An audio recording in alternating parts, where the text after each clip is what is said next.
So, hello, Iris Grimm. Hello, Robert. So nice to see you. Thank you. So, we worked together. You were a client of mine. You were in my mastery program years ago. You've made a big evolution in your business. You can tell us a little bit about that. But first of all, tell me, how are you an ordinary visionary? So, I would say ordinary because I use the ordinary experience of being a dog owner. And then I engage people in fresh and unique conversations on how they can use that experience to be a better leader in the workplace. Because what I have learned, I have been coaching people in leadership now for over 20 years, and I'm also a dog trainer for also over 20 years.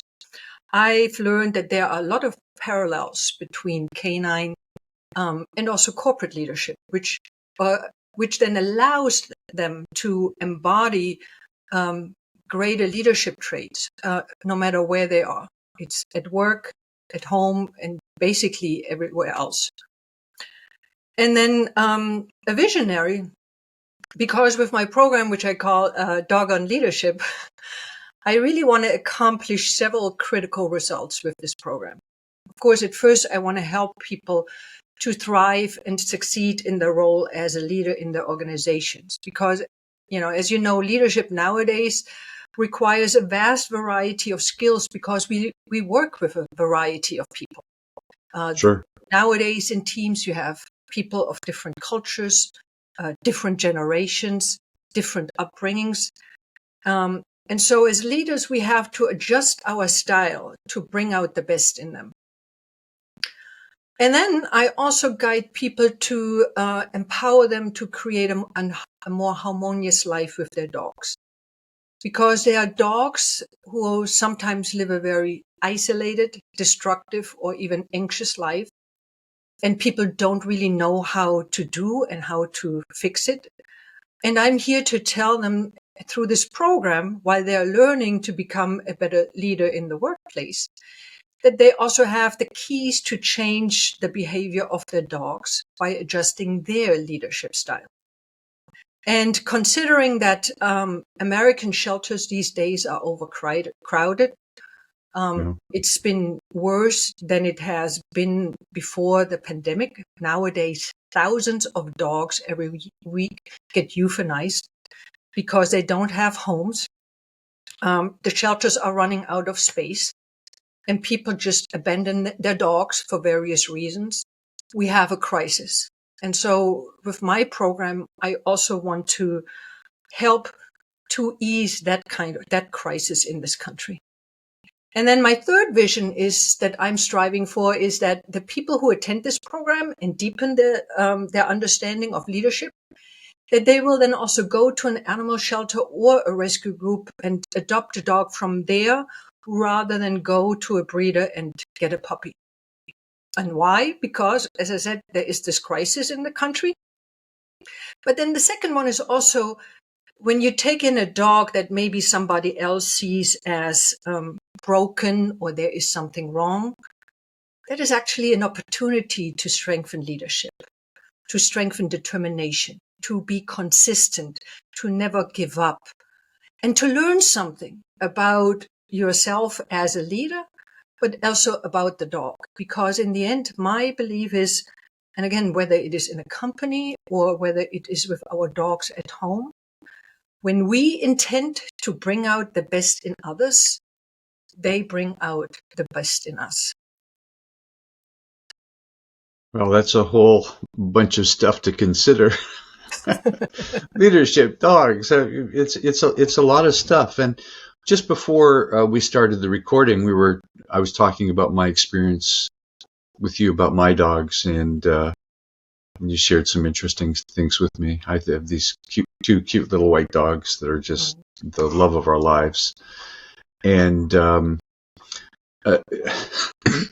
this whole thing about the parallel of leadership with your dogs, or how you treat your dogs and take care of your dogs and get your dogs to do what you want them to do in a way that works, carries over to how you lead people. So when you do a seminar, do you have or a workshop on this? Do you? I don't know if people bring their dogs to the workshop. Probably not.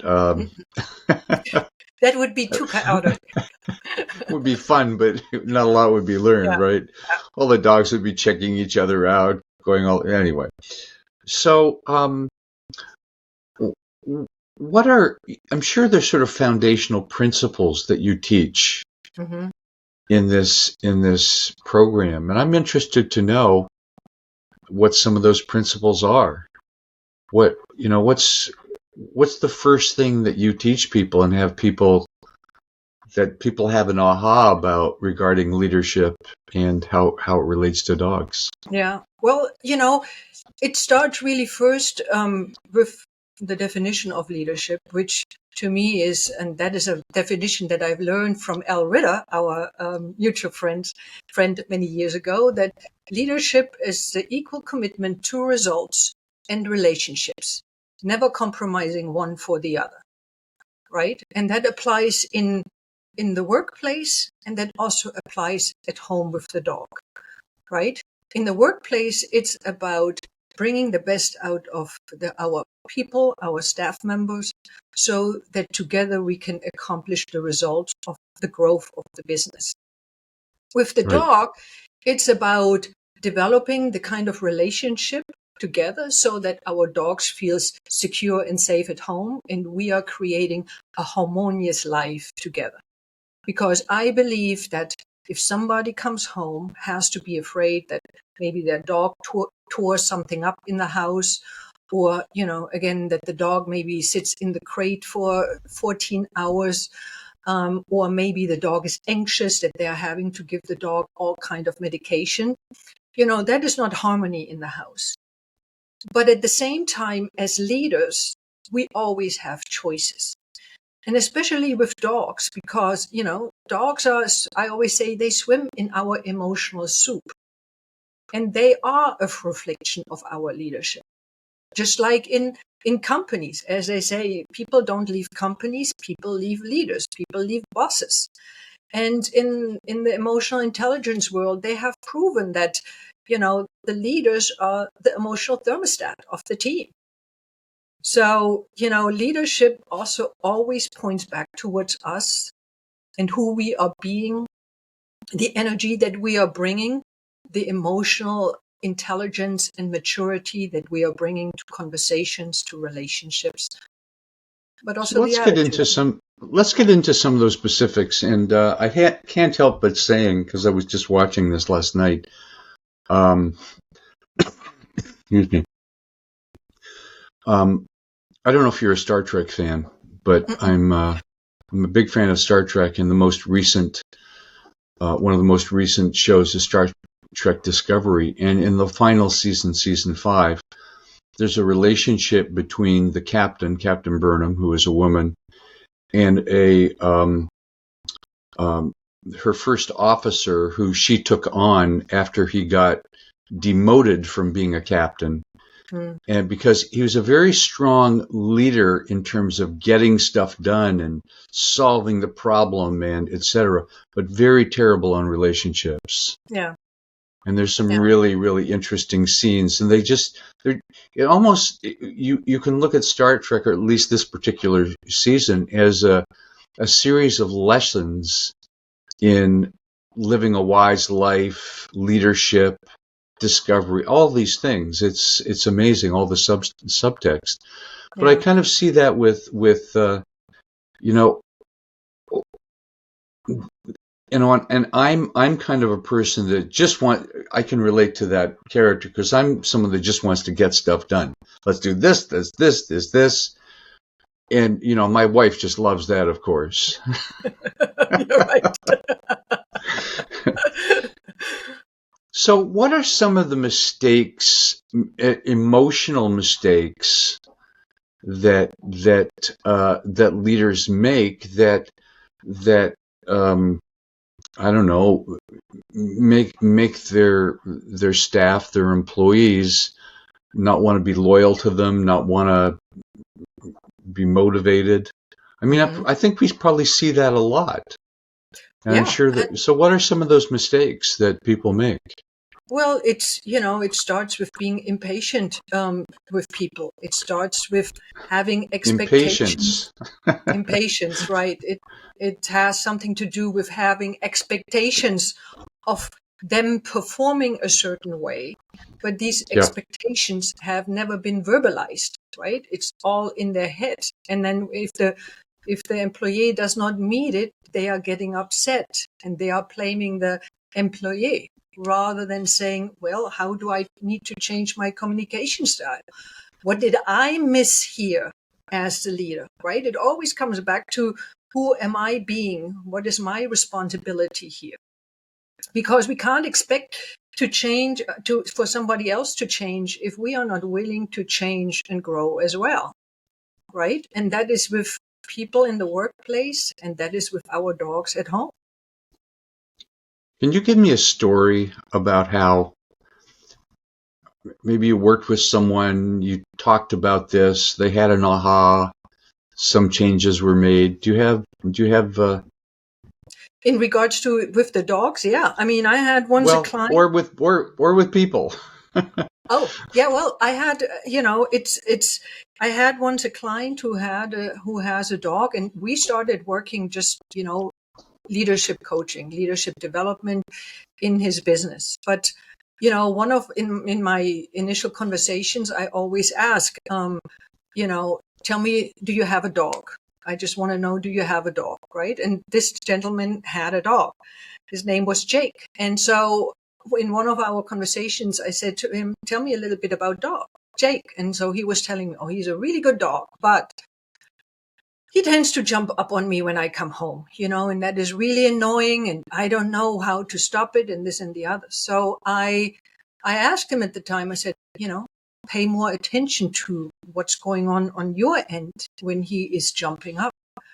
So when we met, a couple of sessions later, and I said to him, by the way, what have you learned? And he realized for himself that really when he was most upset, when he had a stressful day at work, Jake was annoying to him, right? So in other words, Jake sensed his energy, that he was not himself, and tried to alert him. So for him to have that realization that suddenly his dog is equally impacted as people in the workplace allowed him then to say, yeah, I really need to learn to manage my emotions better, find techniques to calm myself down, to really put things in perspective. So that was a big aha moment for him. That's interesting. So, when you said impatience, that was the very first thing you said, Mm-hmm. and I think that's really interesting because I think it's very true. Mm-hmm. We want, smart people, self-directed people. I'm talking about myself. Independent people. I've always directed things. I've made things up. I want my space in a certain way, and we can be so inflexible, Mm-hmm. right? Yeah.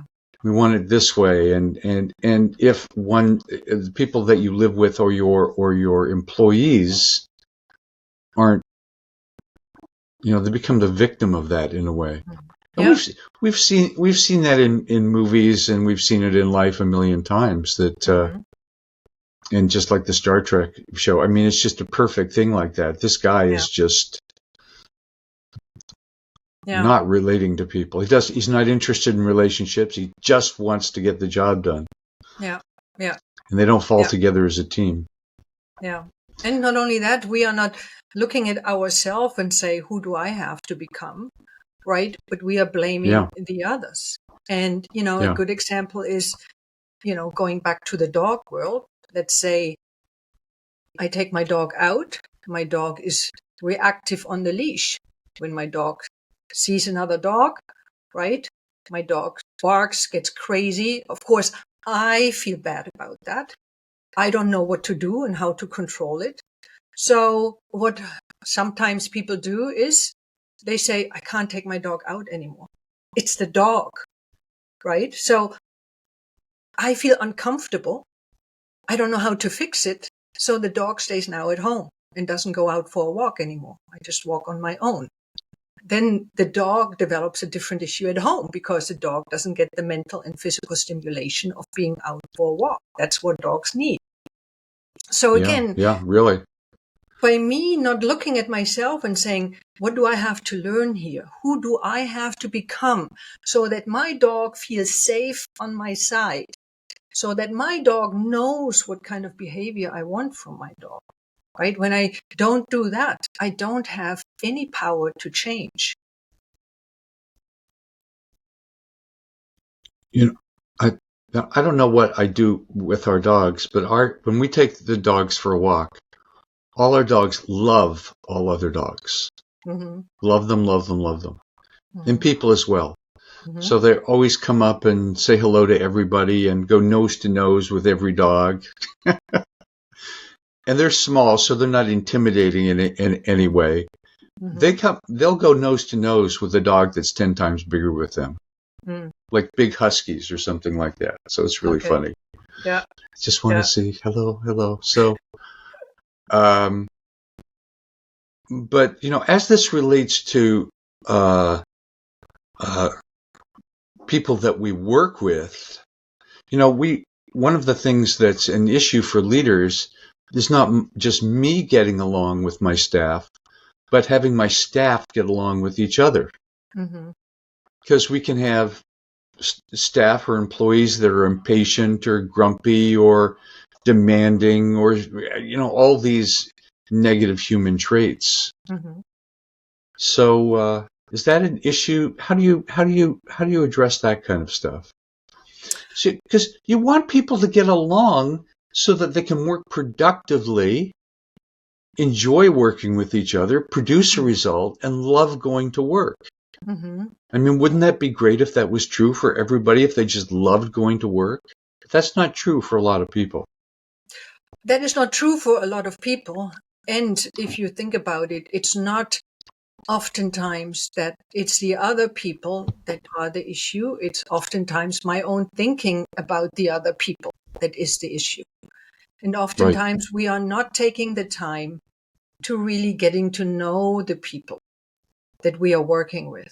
So when I work, for example, with a team like that, one of the important things for me is that people are engaging in conversation with each other, that they're learning something about each other that they would not necessarily learn in a business conversation, right? Because when we are Right. learning what other people have gone through and we realize, they have either, unique experiences or maybe similar, our empathy level changes around people. And because we get them in a broader perspective. And, the same thing is with dogs sometimes, because sometimes when people are knowing the story of the dog, they have a lot of empathy and compassion. And there it actually can go overboard, where people come up and make up all kind of excuses about the dog. And that is when they sometimes can keep them trapped in those old stories that are not serving them anymore. So, in a workplace situation, how what do you suggest people do to get to know each other on that level, like sharing their stories, etc.? Have you done things where you go around and people share something that you wouldn't know about me personally? Or, I mean, it's kind of tricky because often people don't want to be vulnerable. No, that is, I, yeah. Mm-hmm. you know, Yeah, and it's not going around the room, but really having conversations, two people having conversations with each other, different conversations, sharing some hero stories, sharing something, what have you learned, in a teamwork situation that really made you a stronger leader. right? Or what has been a situation where you really demonstrated some resilience, and you overcame and you learned something, right? So it's not a poo-poo story, but it's really about learning how capable, how strong, how kind um, people around us can be. And not only that, I mean, dogs can be a great bridge sometimes for these kind of conversations, right? Because a dog, Sure. they are great conversation starters. And you will talk with people that you never thought you would talk.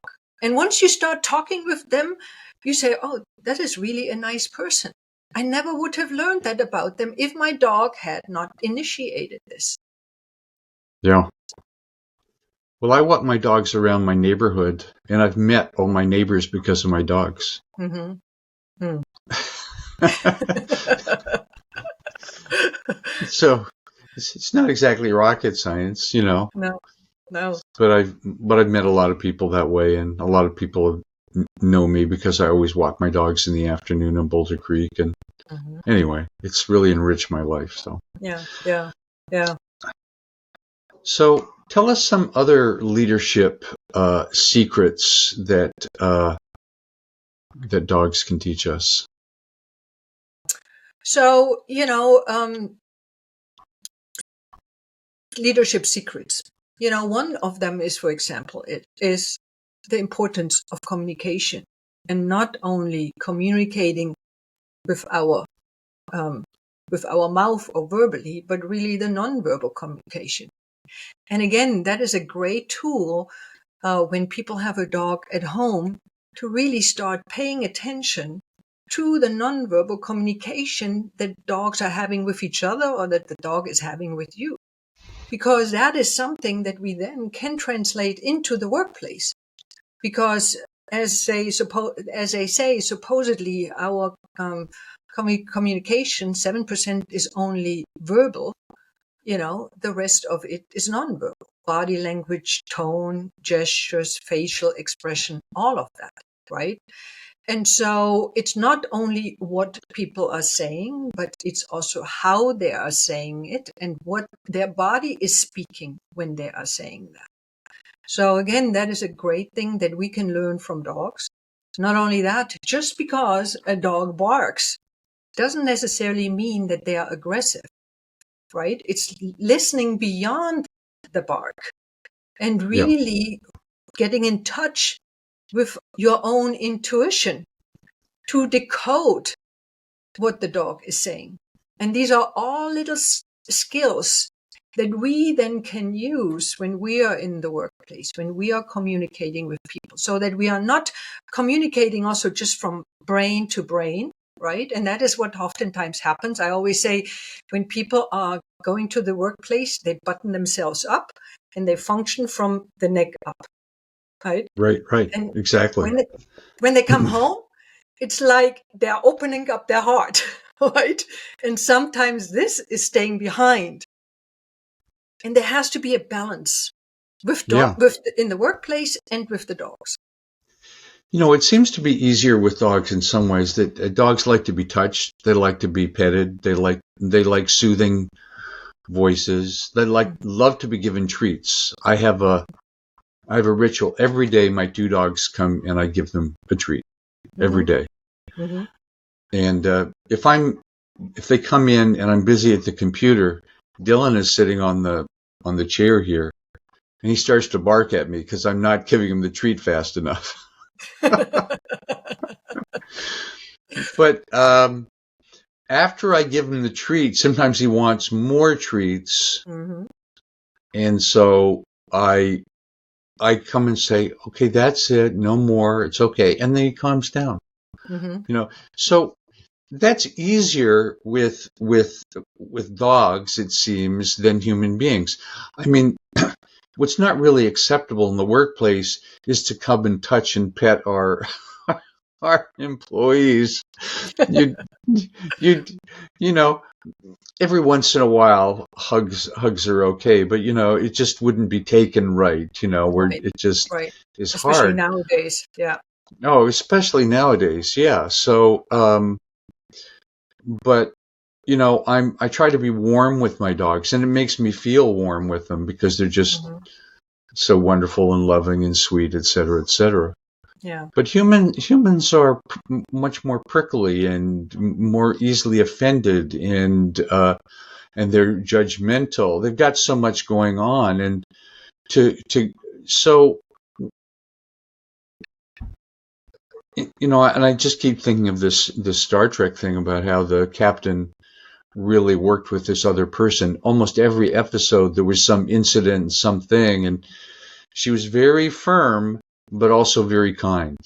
Mm-hmm. She wouldn't take Yeah. any shit, Yeah.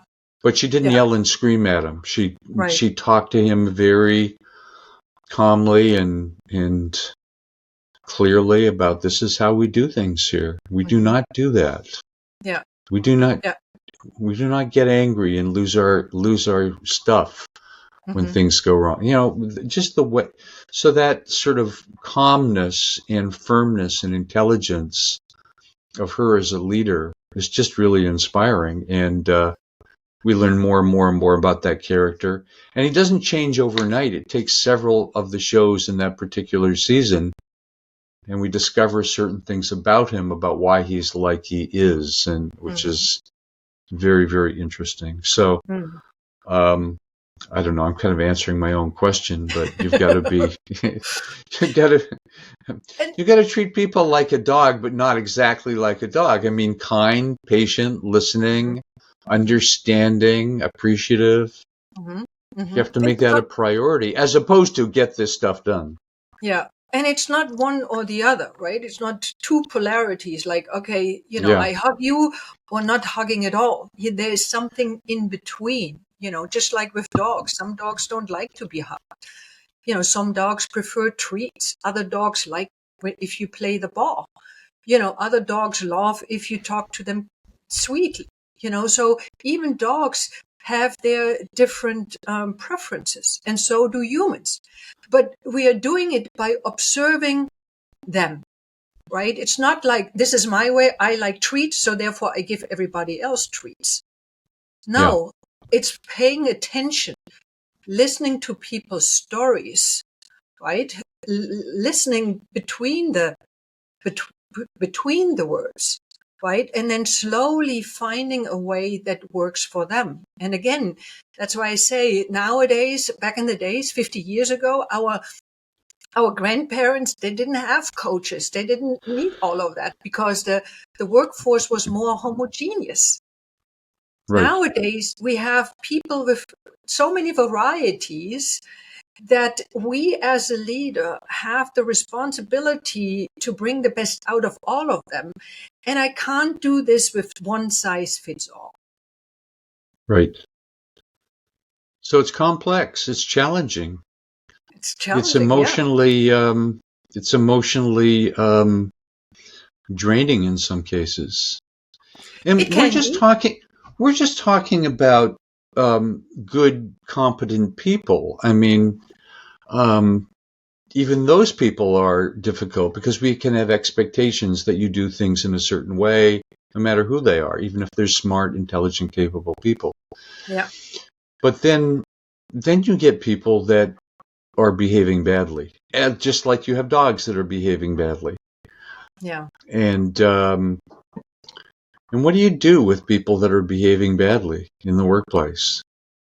I mean, it can be very, very upsetting and really hurt morale and Mm-hmm. lower productivity, and if someone is causing havoc, which Mm-hmm. happens.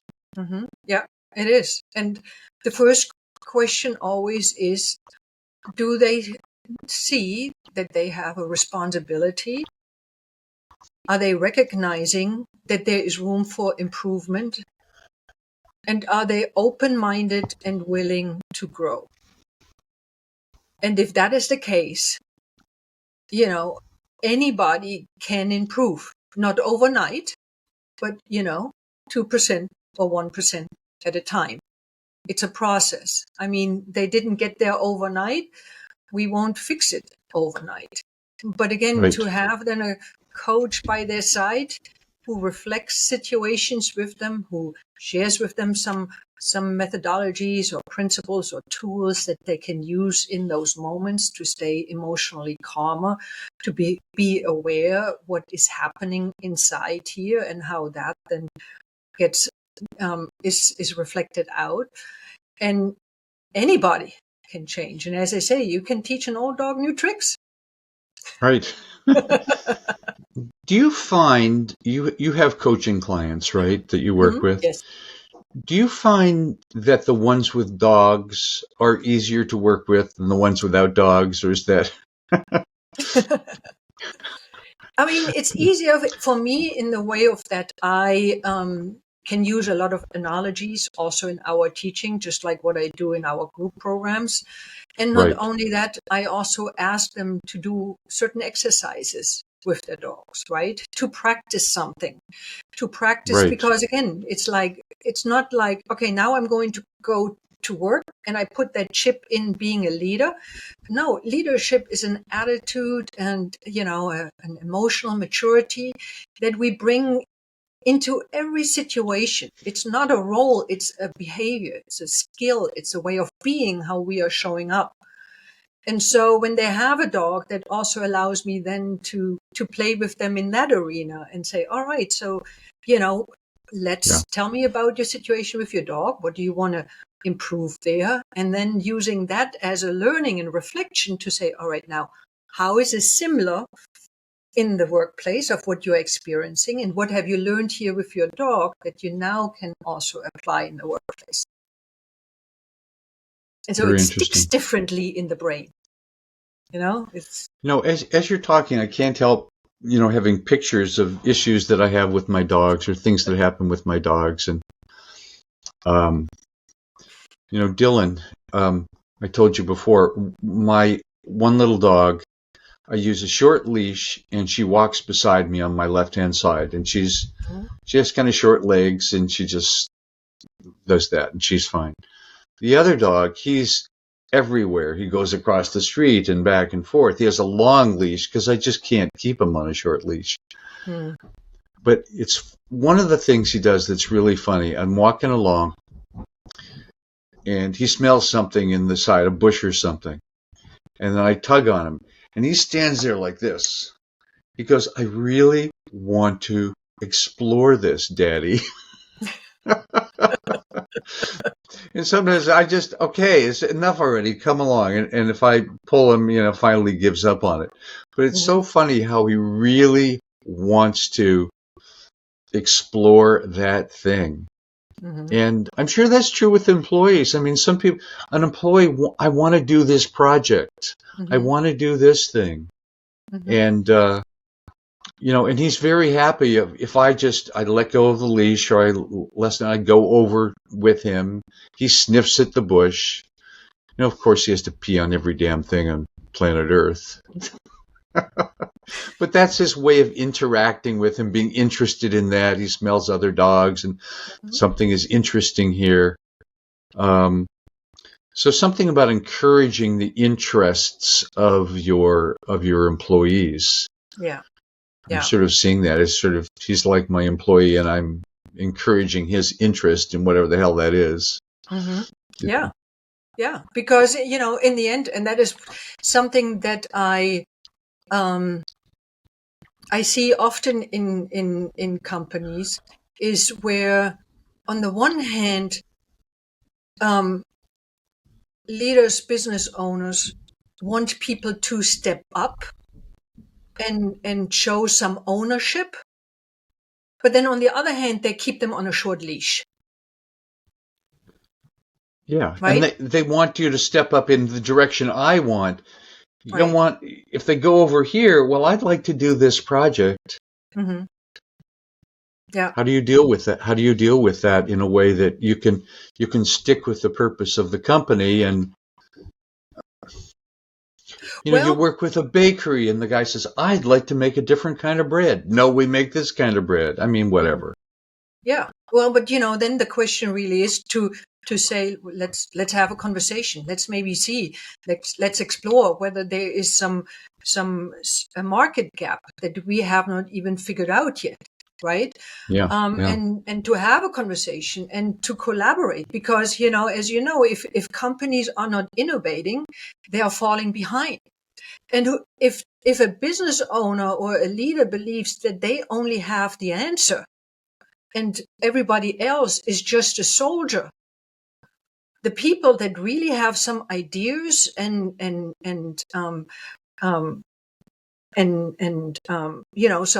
knowledge or something, you disengage them. They're just then showing up to get a paycheck, right? Yeah. Or they say, this is not for me, I need to go somewhere else. Yeah. And they call it now the war for talent. It's hard to find good people, and it's even harder to keep good people. And it is, that piece is really up to the leader, their own growth and their leadership style, so that people want to stick around because they have options.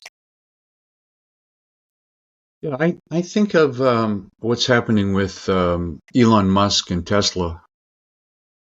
Um, since you see so much in the news, he buys Twitter for $44 billion. He just gave himself a $45 billion bonus. Whereas just a few months before, whatever, he laid off 20,000 people. That's not, I don't think that's the kind of place I'd want to work. Obviously, there's a lot of innovation there, lots and lots of innovation. Yeah. But you have a boss who seems to be, I don't know, he's all over the place. Yeah. Yeah. Well, And his egos is gigantic, and I don't know. I mean, it's interesting because I don't know all the inner workings. I've never worked for Elon Musk, but and I don't know if I'd want to. But are there companies that are really known for their culture of real leadership, of bringing people along? I mean, it seems that we think about technology as the big differentiator. We've got the best technology, and obviously that's important. But if you have the right culture and leadership skills, the possibilities are endless, it seems. Right. Yeah. Yeah. And I mean, there are. And, there are also, again, there are many companies who are very innovative and creative when it also comes to serving their employees. And I mean, best example is pet-friendly workplaces, right? Where they allow their staff to bring their dogs if their dogs are well behaved, right? And or they say, all right, we give some pet insurance or something like that to help them to offset some of these charges. But again, if a company is doing that and creates a pet-friendly office, I also say, all right, this is now a great opportunity here to bring the dog on leadership in there, because, you as the business owner or executive, you can also watch your staff in their leadership with the dog. You can already see some leadership potential there that you then know how to nurture. And not only that, again, a pet-friendly workplace is also an employee-focused workplace. Right. And it's a different culture. I have a pet-friendly workplace here in my one-person office. So do I. And they make a difference. They make you smile. I can just imagine if my little Mira was in a big office with a lot of cubicles and stuff, she would want to wander around and visit everybody.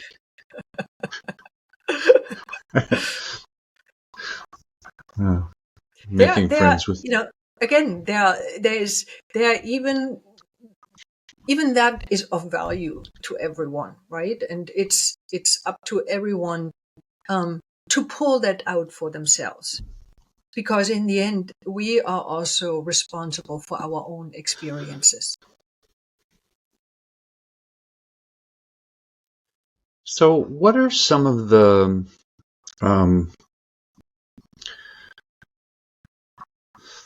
not sure my question.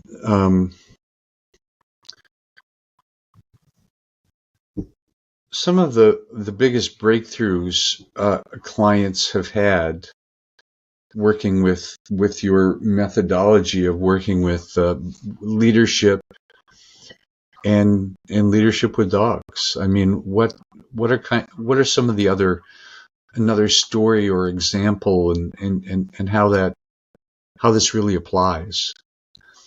Because it's Um, easy to think, oh, it's kind of superficial and it's dogs and oh, that's really nice.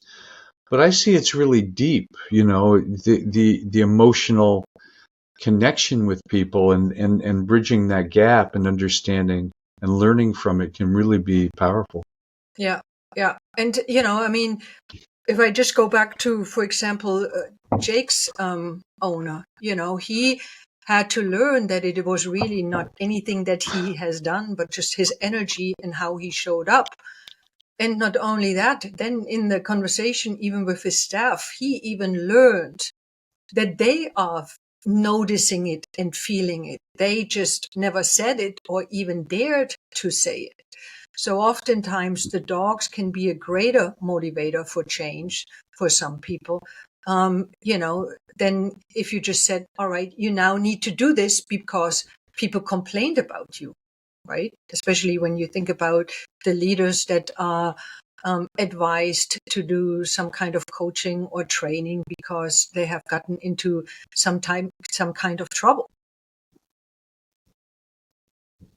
So it's really the um, the own energy management, especially around stress.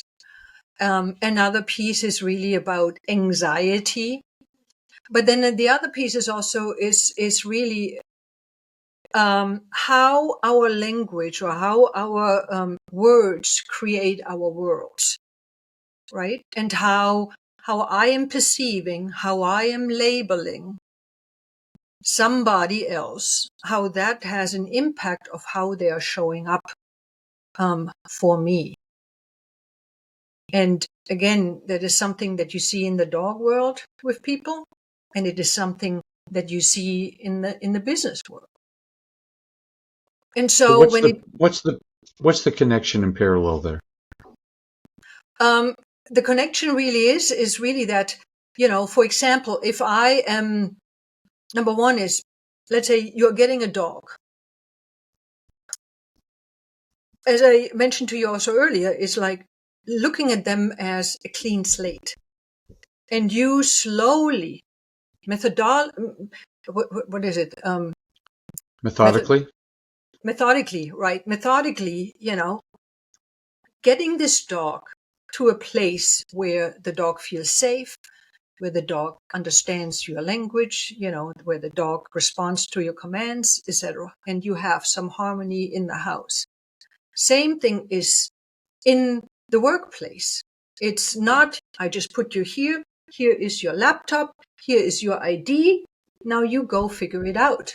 No, it's a process. It's an onboarding process. It's about me learning about you. It's about me checking in with you, understanding where you are, finding out where I can support you and getting you to the level where you feel secure and perform optimally here in the company. It's a process. And making that time, that is oftentimes the biggest issue. Is like, I just don't have time. It's like I have so much other stuff that I need to take care of. But as leaders, we are responsible for the performance of the people that work for us. So we have to make time for that. And not only that, let's go back to the dogs, right? Oftentimes people say, I don't have time to train dogs. It's like, it takes so much time. No, it's not. It's just doing things differently and better when you are interacting with the dog. It's not now I'm training you and now I'm off. No, every interaction is training. I either reinforce what I want or I reinforce what I don't want. Same thing is Right. with leadership. It's not, okay, now I'm going to be a leader. No, it's like, it's you are being that anytime you're showing up. Right. Right. So what percentage of your time are you coaching people on leadership versus coaching people in working with their dogs. I think So you like that balance.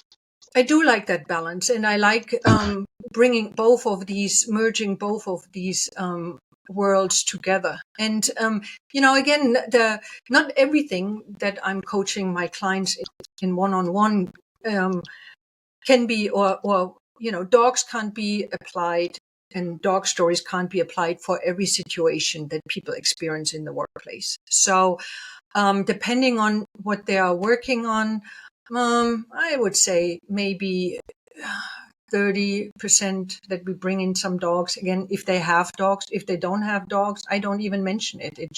I just do my coaching the way I've done it for the last 24 years.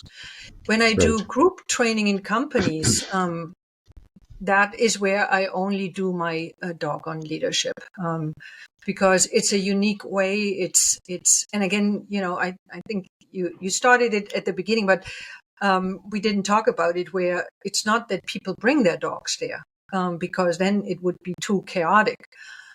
It's either if it is a pet friendly company, we bring, one of the dogs from some employees, and we do some interaction, or, if companies allow it, and, the allergy piece is another piece that I always need to consider, right? With certain Sure, people, sure. I bring one of my dogs, and sometimes there is no dog in the room, but it's just me sharing stories, me showing videos, me engaging them and bringing up a topic such as patience or communication. And then, bringing some stories, letting them reflect on their situation with their dogs, or maybe somebody else's dog. And, it's always interesting what comes up in these conversations, and I can never plan.